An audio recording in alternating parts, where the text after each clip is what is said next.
like a fine meth mixture when it starts to crystal. Hey, there we are. All right. Hey, folks. Thanks for being to the BAMF podcast. This is your host, Mike Lafferty. This is our pick of the week, where we get together and do just a fast, fun chat about what we're into that week.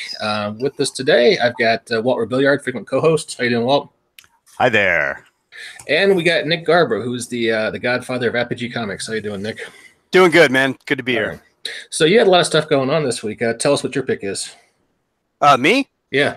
It's Veronica on Netflix. It's a Spanish horror film. It's been getting a lot of buzz, a lot of hype about it being one of the scariest movies on Netflix. They even tried to quantify it even further by saying 1 out of 100 people will watch it all the way through. So that's what I'll be talking about today. Really? Wow. Okay. I might have to watch that with my wife because pretty much the only thing we can ever agree on is horror movies. Otherwise, I've been on a horror kick for probably a couple of months now. So I'm always trying to get my finger on the pulse of what's really scary, and it's tough to do because there's so much stuff out there, So some are hit, some are miss, some are middle of the road, and but horror is horror now, and as far as independent horror goes, I'm a supporter of anything independent, whether it's comic books, novels, horror movies, or whatever. So speaking of foreign language horror movies on Netflix, have you seen Ravenous? It's on my queue. I was going to watch it last night, but I got a little too tired, and I really wanted to devote the time and attention to it. So I'm probably going to watch it later on today. But I read the description, and it looked amazing. It is the best French language zombie movie I've ever seen. Oh, good. I speak French. Well, you probably dig it more than that. No, I really liked it. It wasn't really all that scary, but it was a good variation on the usual zombie apocalypse. Yeah, and I do love a good zombie movie. Don't get me wrong. In my opinion, there's no such thing as a bad zombie movie because you can always find an aspect within it, whether it's the storytelling or the special effects, that kind of make you want to watch it again. So yeah, this one has some good character work, and I like some of the dialogue. I mean, it has a very kind of French ending. I won't spoil it for you since you're going to watch it today, but it ends with Finn. Not quite. Oh, okay. It's I'm kind of disappointed. It's kind of like a train from Busan sort of ending. Oh, okay. All right. Oh, but, now I'm really excited to kind of watch it. Yeah, it's reminding me of a season 1 of Walking Dead. There aren't really a lot of jump scares, but just the way they handle the subject matter is kind of interesting. So focuses more on the human aspect of it as opposed to the fighting the zombie aspect. Yeah, pretty much. And because the zombies in this are just fucking strange, and they never quite tell you what's going on with them. They're just doing really bizarre shit, and it's hard to figure out. Okay, yeah, I'm in. Like they're building 3-story tall, statues of shit. Well, sorry, garbage, and no one is sure why. And yeah, just some. I mean, like I say, it's kind of got French absurdity going on. But yeah, I guess that's my pick of the week since I've been talking about it for 5 minutes now. Well, we're already halfway into it. You might as well finish it off. Yeah. Well, you can do 2 picks of the week. It's your show. You can do what you want. I can do whatever I want. The latest Spider-Man with Miles Morales, Spider-Man 238. It's just kind of a straight-ahead action. Good dialogue. Bendis wrote it. Usually I hate it when he does superhero stuff, but every once in a while, like this latest Defenders miniseries and this one, it just kind of hits a sweet spot where his proclivity for writing way too much dialogue and trying to be too clever is toned back enough. It kind of fits the action, and this is one of the ones where they get the mix right. It's he's fighting against the new Sinister Six, and they're trying to steal a helicarrier from a secret dock somewhere. Oh crap! Sorry, we're live. Oh, we have the explicit tag. It's fine. You can say whatever you want, Nick. Motherfucker, cunt. Holy fuck balls! Really, a helicarrier? Holy fuck balls! A helicarrier? God damn! Those father raping motherfuckers. Damn. Yeah. No, I think I got out of my system. So they got some of the cool heist set up with the new Sinister Six, and then Spider-Man goes around and is methodically taking them out one by one with one-liners and whatnot. It's just well done. Now at this point, they've merged Miles Morales into the 616 universe, right? Yeah, he's in the 616, and in fact, the Red Hulk shows up in this, and I don't think he was in the Ultimate. Yeah, is that still spoiler alert? Thunderbolt Ross? I think so. He looks like him. They never say his civilian name, but he's a big. Well, if he's a Red Hulk with a white mustache, it's probably Thunderbolt. But... Well, he's got a black mustache and a crew cut, so I thought it was the same guy. But... yeah, it's probably the same dude. Yeah, I kind of the Hulk is kind of like the X-Men for me, and the continuity gets a little twisted, and I don't always keep up with it. Well, yeah, because when you bring in Cable, Bishop, any other time-traveling fucking mutant, Shatterstar, Longshot, actually the list is longer than my arm, but but they're good. They're fun reads. Yeah. And there's a scene where Miles Morales actually punches the Red Hulk in his throat. Oh! Like goes down his mouth and punches his tonsils. That's one. It's a technique. Yeah. May not be the most preferred when dealing with the Hulk, but fuck it, let's do this. That's probably one they won't teach you at the karate dojo by the mall, but it's right. Judo shop. Yeah, man. The daycare my kid goes to wants to charge me $300 for my kid to do 15 minutes of karate twice a week. Fuck that! Like he's 5. Shit online. Yeah, I mean, what are you guys going to teach him? That's I learned Tai Chi on YouTube, so. I learned Feng Shui from the back of a matchbook, so and that's a career option. I don't care what anyone tells you. Then a little bit of a queer eye for the straight guy, but whatever. Also on Netflix. Also on Netflix, yes. Streaming along with Jessica Jones season 2, which I haven't watched yet. I hear it's good. I haven't checked it out. And Sean Bean's in a show where he doesn't die called The Frankenstein Chronicles.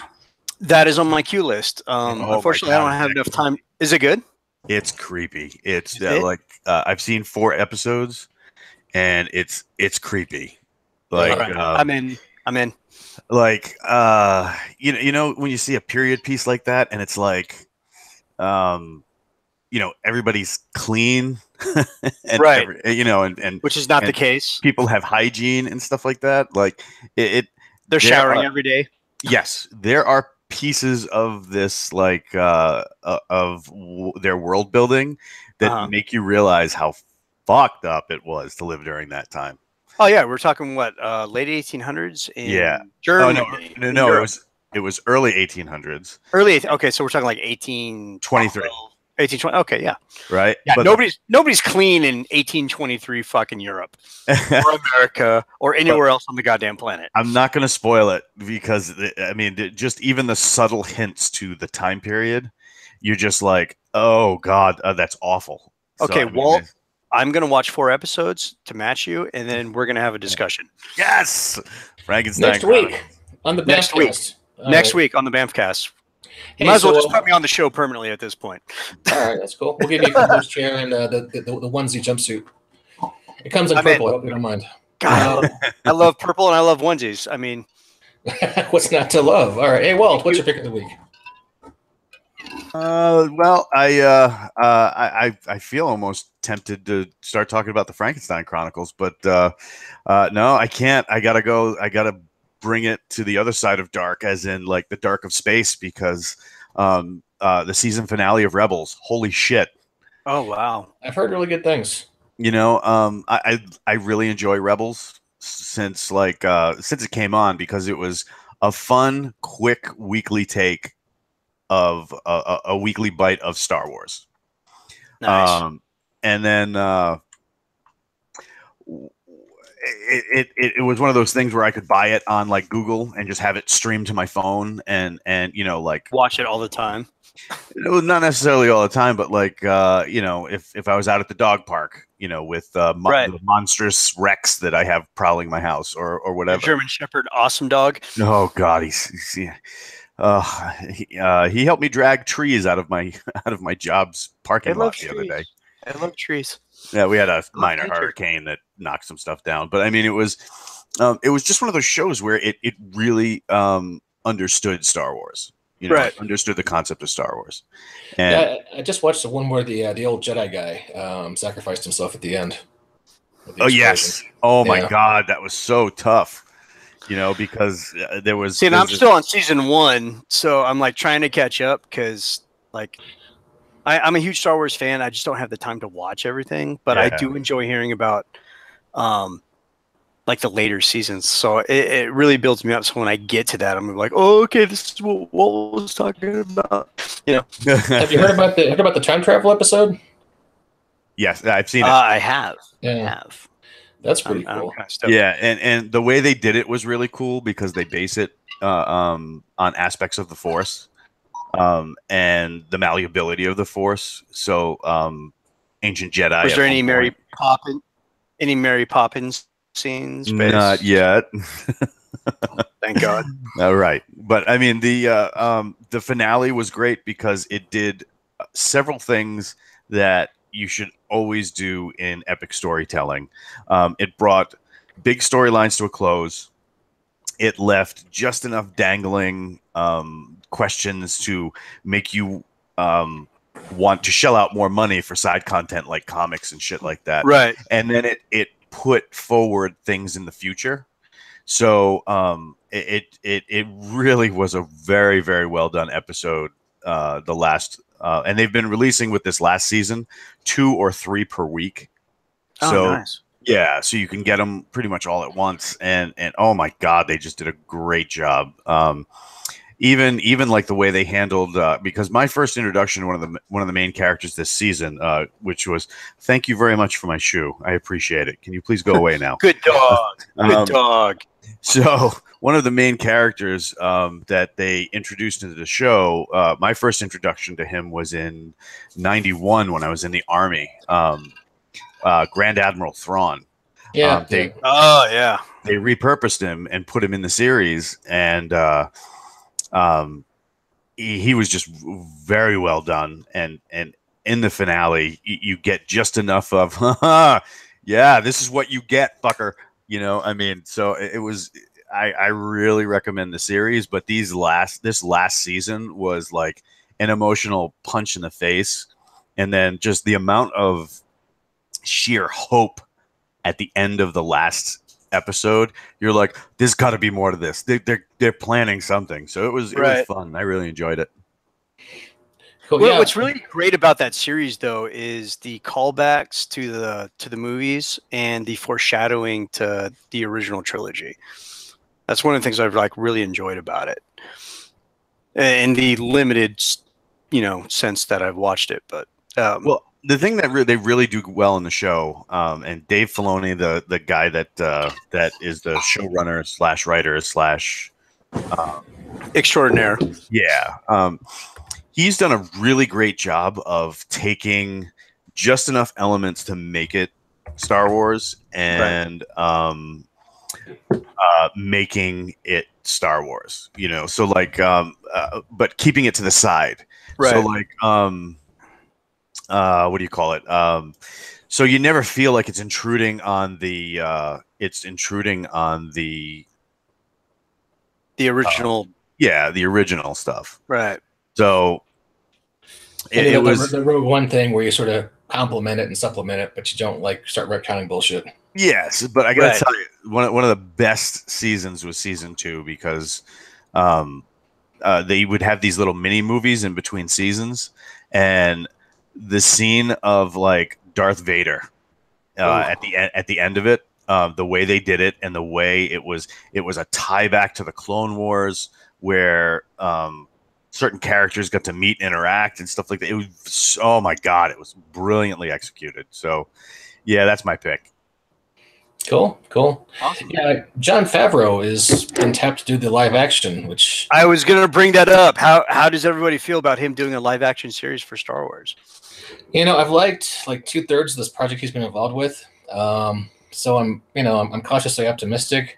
Yeah. On the downside, I don't know if Star Wars really belongs on the small screen in terms of live action. I mean, I enjoy some of the cartoons like Clone Wars and Rebels, but the House of Mouse is going to try and capitalize as much as they can on that property. But they're getting talent to represent these series and these shows, which gives me a lot of faith and confidence that it's going to be something worth watching.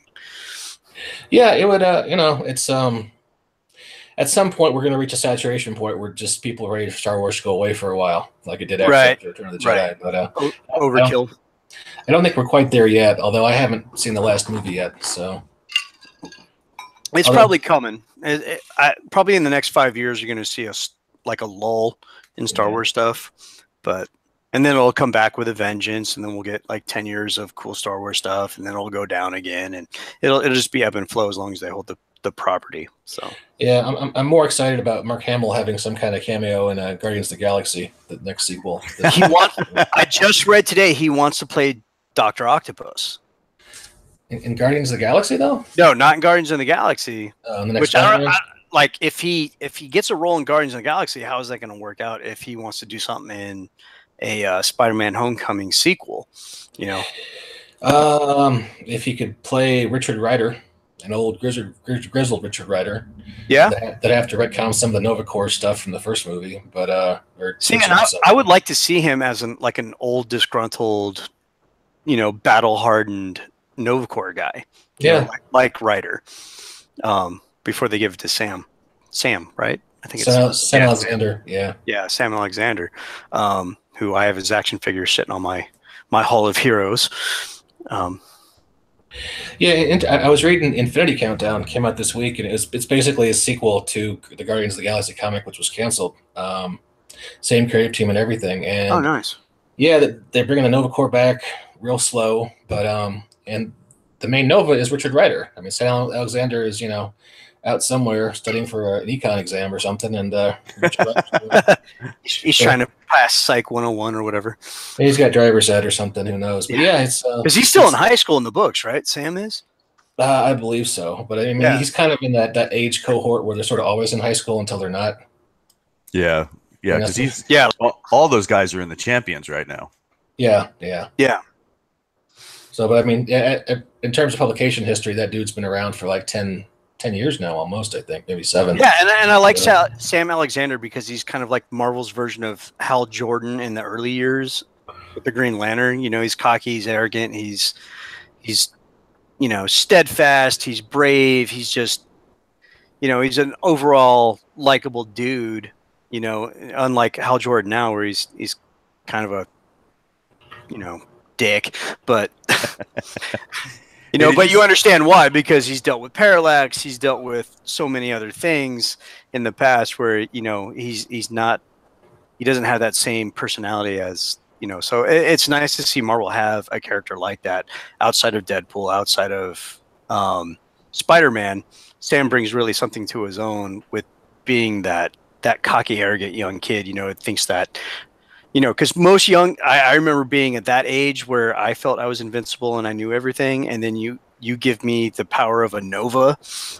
I can only imagine what that'd be like. And that imagination leads to Sam Alexander. So he's always fun to read. Now, did you guys see that the director that they're tagging for Green Lantern wants to have Hal Jordan be played by Tom Cruise? I've been seeing that quite a bit on the interwebs, as the kids call it.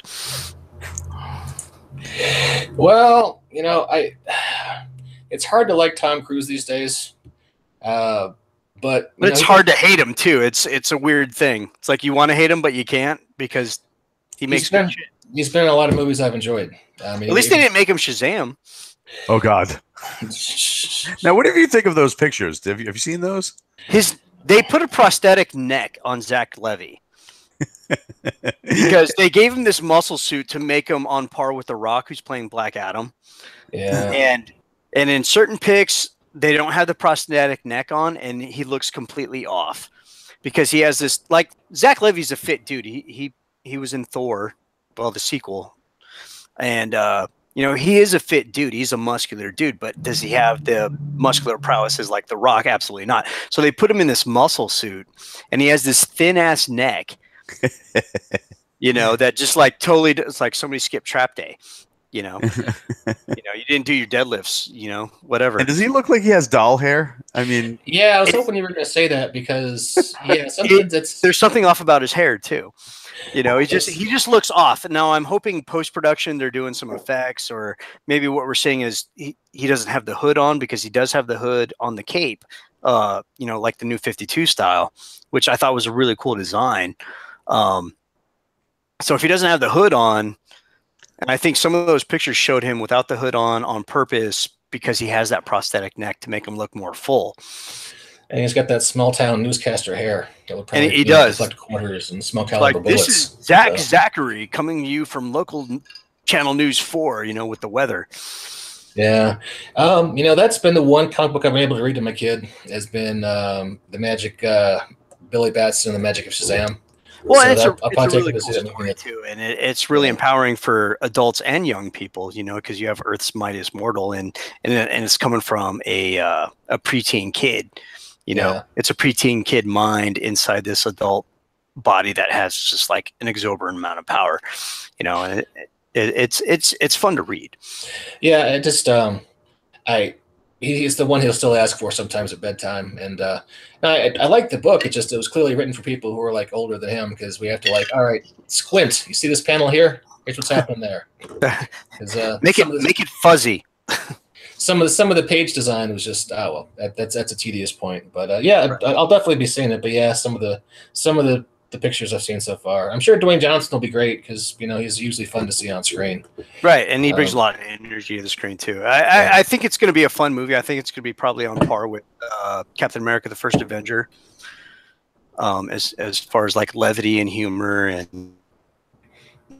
and tone. And I love that movie, so I'm really excited to see Shazam kind of get that big screen recognition, because I'm a longtime fan. I always thought he was cool. When's that coming out? If it's shooting now, it'll be out sometime in 2019, 2020? Yeah, probably early summer 2019, I think, is what they have it slated for. So yeah, they have to give enough time for the animators to get that neck right. Right. It don't have to be like what's his name's upper lip in Justice League. Oh, yeah, they don't have to do a digital removal of a mustache, which is always great. So did you guys see Justice League? I did. I enjoyed it. I personally enjoyed it. I thought it was a fun film. All right, because I've been kind of back and forth on checking it out. It just came on streaming this month, so I've been. It's worth the money, for home viewership. It's a fun movie. They're trying to play catch up to what Marvel's been doing for the last 8 years. No, scratch that, 10 years. 10 years, yeah, Iron Man. Because in my world, I still operate in 2016 apparently. So. It's really cool. It's a fun movie, and they do a lot with it, as far as limited character development, and they pack a lot into it the time that they have. I just wish they kind of would have went with the same formula as Marvel, but hindsight being 2020, they didn't have the opportunity. They're trying to play catch up. So, but it is an enjoyable film. It's a fun film. I don't think it deserved the bad rap that it got. I definitely don't think it deserved the low box office score that it got, or the box office numbers. I thought it was a good film, and I really hope they do a sequel. Okay. I'm going to go with Christopher McLaughlin's excellent and poignant educational terminology on this, but my favorite in the movie was Aqua Bro. Aqua Bro, yeah. Drinking the whiskey as he goes out to the ocean, that was badass. Yeah, that was great. I've been able to do that since college. Just chug the shit out of it. sitting on the lasso of truth. Oh, that was awesome. That was probably one of the best scenes best comedic scenes of the movie. Oh, it was great. But yeah, I mean, the movie's got a lot of merits to it, and I think they were overlooked just based because, I don't know, a lot of people don't give DC movies a lot of credit. Now, their animated stuff you can't match it. Marvel can't do anything to it. So if they're what stuff? Their animated stuff. DC's animated films are top notch. I'll watch them over and over again. Like Justice League War. I'm a huge fan of that story arc from the New 52, and how they depicted it was just amazing. Even though they did some character swaps, it fit right in. I think it's brilliant. Gotham by Gaslight is out? That is out. That's another good one. The one I'm really looking forward to is Ninja Batman. I don't know if that's the official title, but the animation on that is freaking solid. That trailer was insane. Oh yeah, and I like that they're exploring their multiverse in these movies. These animated movies. And I take them with the same seriousness that I do any type of Hollywood blockbuster live action stuff. So, all right, Nick, did you see? Came out, I want to say late last year, early this year, Batman and Harley Quinn? I haven't seen that one yet. Okay. Actually, it's on my list of things to watch, and I'm like really far behind because.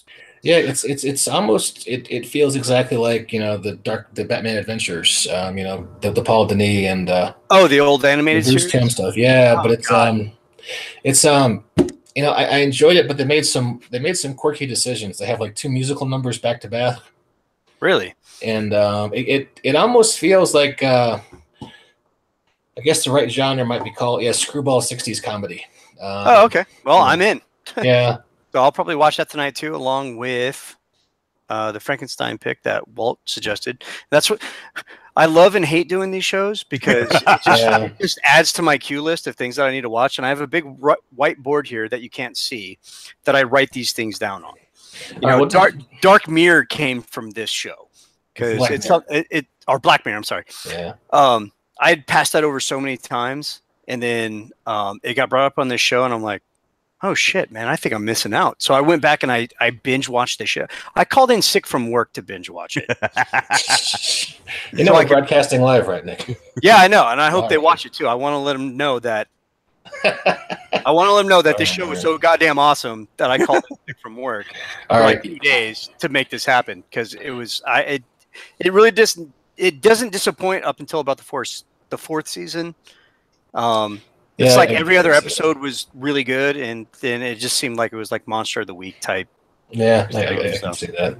They kind of got to a point where they're sort of treading the same ground. But do not skip work to watch Batman and Harley Quinn because you'll be disappointed. No, I'm off work for 12 days. I'll just watch it now. The ending kind of left me going, WTF. And there's a scene right in the middle where it's Nightwing, Batman and Harley Quinn and the Batmobile, and there's like 3 minutes of fart jokes. Maybe I'm exaggerating, but it just seemed like an awful lot of fart jokes. And probably was like, oops. I'll watch it and I'll either confirm or deny. Yeah. I mean, there were definitely entertaining bits in there, but there were times it felt like a more serious episode of the Batman Adventures, and there are times Harley Quinn's in the back seat farting up the Batmobile, and you're like, what? That was a strong tonal shift in the middle of the thing here. But that was unnecessary. And speaking of tonal shift, my longtime brother from another mother, Brian Dombrowsko, a independent filmmaker in the horror genre, just joined us. How you doing, Brian? How you doing? My anonymous status, Poppy. How's it going, guys? Hey, doing all right. Nice to meet you. I wish we got you in earlier. So what's your pick of the week, Brian?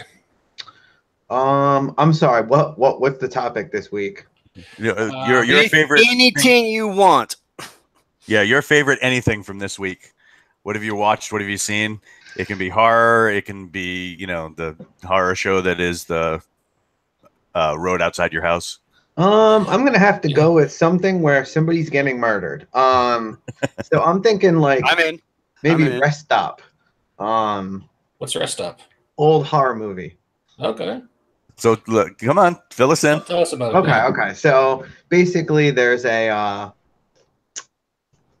collector, we'll call him, that is basically an undead who had his eyes removed from a bunch of holy people, and because of that, he is seeking the people and collecting eyeballs from his victims to try to find his own.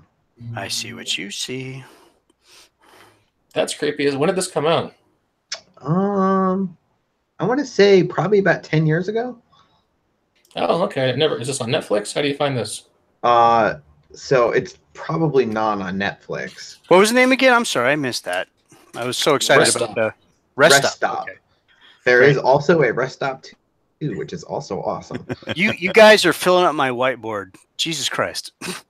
Yeah, my pick of the week was Ravenous, which was a French language Quebec-made zombie movie.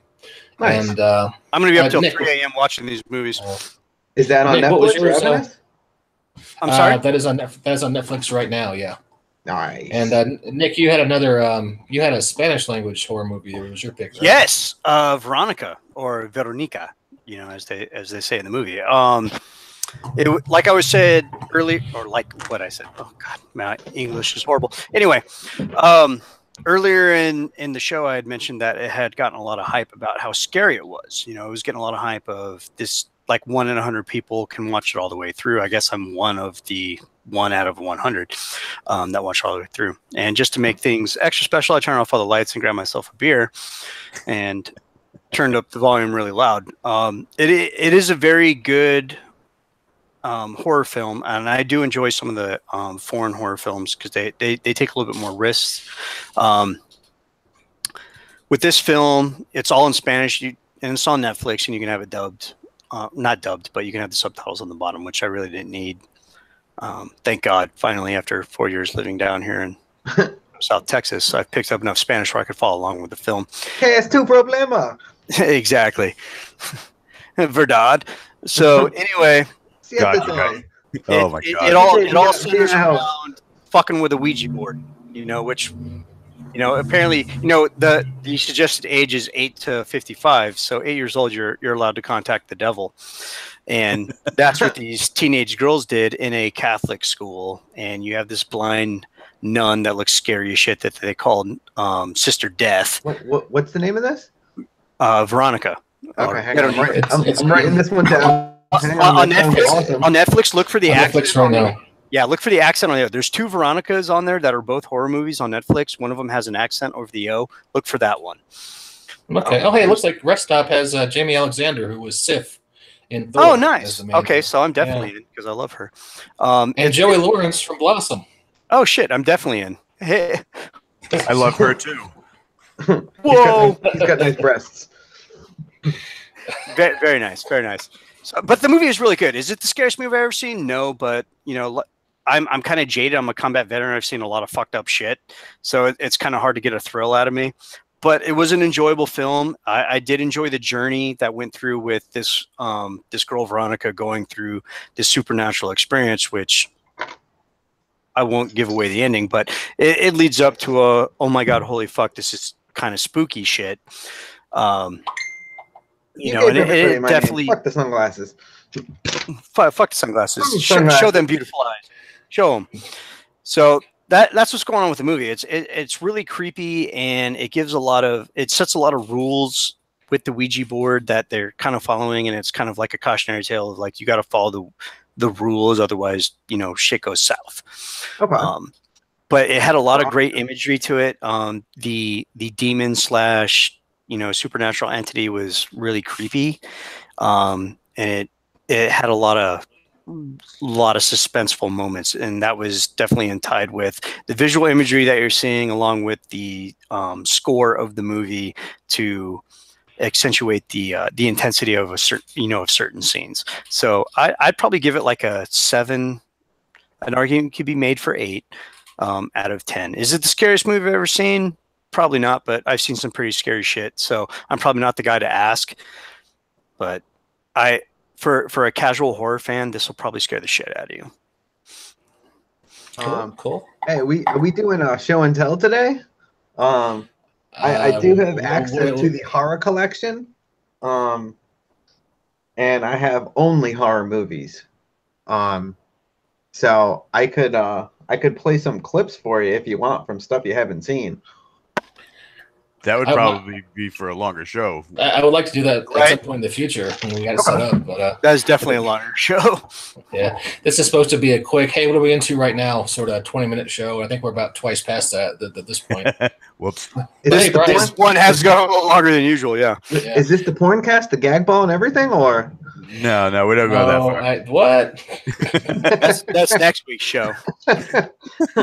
No, this is. I break Walt's balls every week because I'm like, are you wearing the gag ball this week? And so I'm not sure if this is that same podcast or not. So Brian, how do you know Walt?